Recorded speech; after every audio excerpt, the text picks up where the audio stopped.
नमस्कार। कभी सोचा है कि कैसे कोई संवैधानिक प्रावधान जिसे अस्थायी या टेम्पररी कहा गया वो 70 सालों तक बना रहा और फिर अचानक लगभग एक ही रात में उसे हटा दिया गया। आज हम इसी की तह तक जाएंगे, अनुच्छेद 370 को हटाने के पीछे की पूरी राजनीतिक और संवैधानिक कहानी को परत दर परत समझेंगे। तो चलिए उस रात से शुरू करते हैं। 4 अगस्त 2019 की रात, जब देश का ज्यादातर हिस्सा सो रहा था, तब दिल्ली और कश्मीर में इतिहास की एक नई पटकथा लिखी जा रही थी। एक तरफ प्रधानमंत्री मोदी राष्ट्रपति भवन में थे और दूसरी तरफ कश्मीर में अचानक एक अजीब सा सन्नाटा छा गया। फोन बंद, इंटरनेट बंद, अमरनाथ यात्रा तक रोक दी गई। माहौल में बस एक ही सवाल था, आखिर होने क्या वाला है। कश्मीर में हर कोई ये तो समझ गया था कि ये कोई आम रात नहीं है, कुछ बहुत बड़ा होने वाला है। लेकिन इस अभूतपूर्व कार्रवाई, इस पूरे एक्शन के पीछे की वजह क्या थी? इसका जवाब दरअसल भारत के संविधान की एक किताब में छिपा था।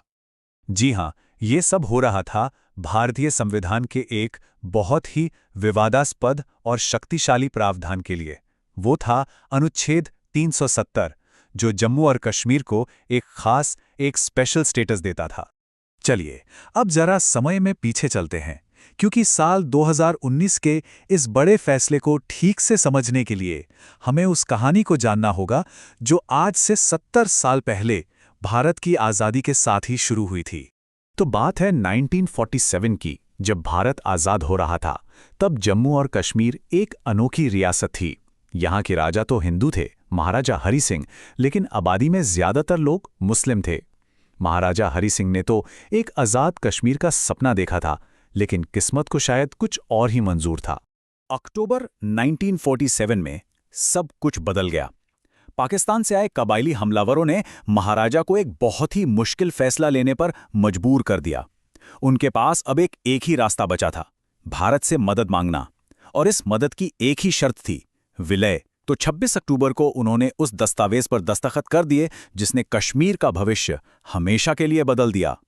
इस विलय के बाद ही कश्मीर को एक विशेष दर्जा दिया गया, जिसे हम अनुच्छेद 370 के नाम से जानते हैं। इसे बनाया तो एक अस्थायी यानी टेम्पररी उपाय के तौर पे गया था, लेकिन ये 70 सालों तक बना रहा। इसका मतलब ये था कि दिल्ली यानी भारत की संसद कश्मीर के लिए सिर्फ रक्षा और विदेश मामलों जैसे कुछ ही मुद्दों पर कानून बना सकती थी। बाकी हर चीज के लिए राज्य सरकार की मर्जी जरूरी थी। तो अनुच्छेद 370 को कहा तो गया था अस्थायी, लेकिन जल्द ही ये एक ऐसा संवैधानिक ताला बन गया जिसे तोड़ना लगभग नामुमकिन सा लग रहा था। चलिए जानते हैं कि ऐसा क्यों था। दरअसल इस ताले की चाबी जम्मू और कश्मीर की अपनी संविधान सभा यानी कॉन्स्टिट्यूएंट असेंबली के पास थी।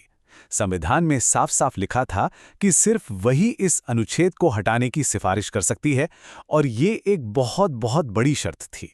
लेकिन कहानी में एक बहुत बड़ा ट्विस्ट आता है।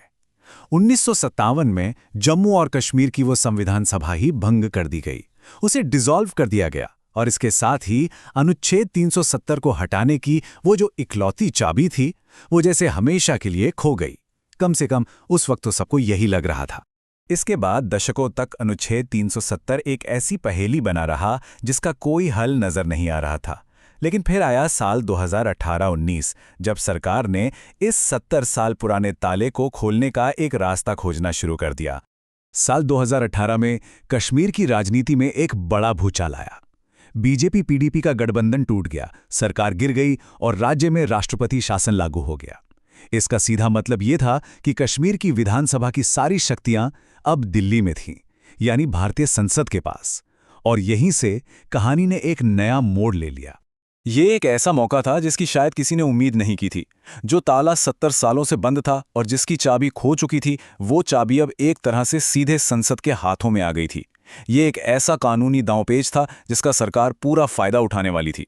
और फिर आया 5 अगस्त 2019 का वो ऐतिहासिक दिन, जब संसद के अंदर वो हुआ जिसकी किसी ने शायद कल्पना भी नहीं की थी। सरकार ने एक बहुत ही चतुर कानूनी कदम उठाया। राष्ट्रपति के एक आदेश के जरिए संविधान सभा शब्द की परिभाषा ही बदल दी गई। उसकी जगह ले ली विधानसभा ने। और क्योंकि उस समय विधानसभा की शक्तियां संसद के पास थी, तो एक तरह से अब संसद को ही अनुच्छेद 370 पर फैसला लेने का अधिकार मिल गया था। 5 अगस्त की सुबह जब गृह मंत्री अमित शाह ने राज्यसभा में अनुच्छेद 370 को हटाने का प्रस्ताव रखा, तो पूरे देश में जैसे एक लहर दौड़ गई।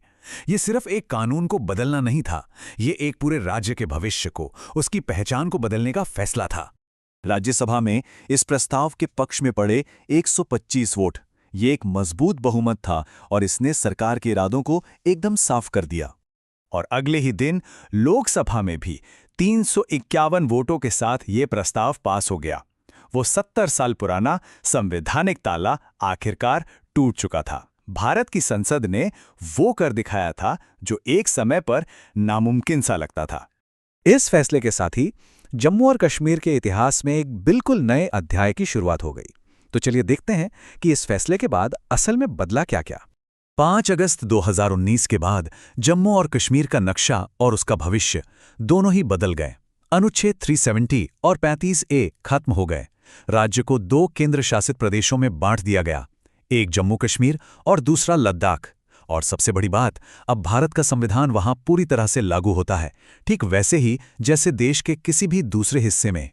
अनुच्छेद 370 को हटाना सिर्फ एक कानूनी बदलाव नहीं था, ये एक राजनीतिक और ऐतिहासिक भूकंप था। कुछ लोगों के लिए ये एक ऐतिहासिक गलती को सुधारने जैसा था, तो कुछ के लिए ये एक भरोसे को तोड़ने जैसा। लेकिन एक बात तो तय है, इस फैसले ने भारत और कश्मीर दोनों के लिए एक नया अध्याय लिख दिया है। अब सवाल बस ये है कि इस कहानी का अगला पन्ना क्या होगा।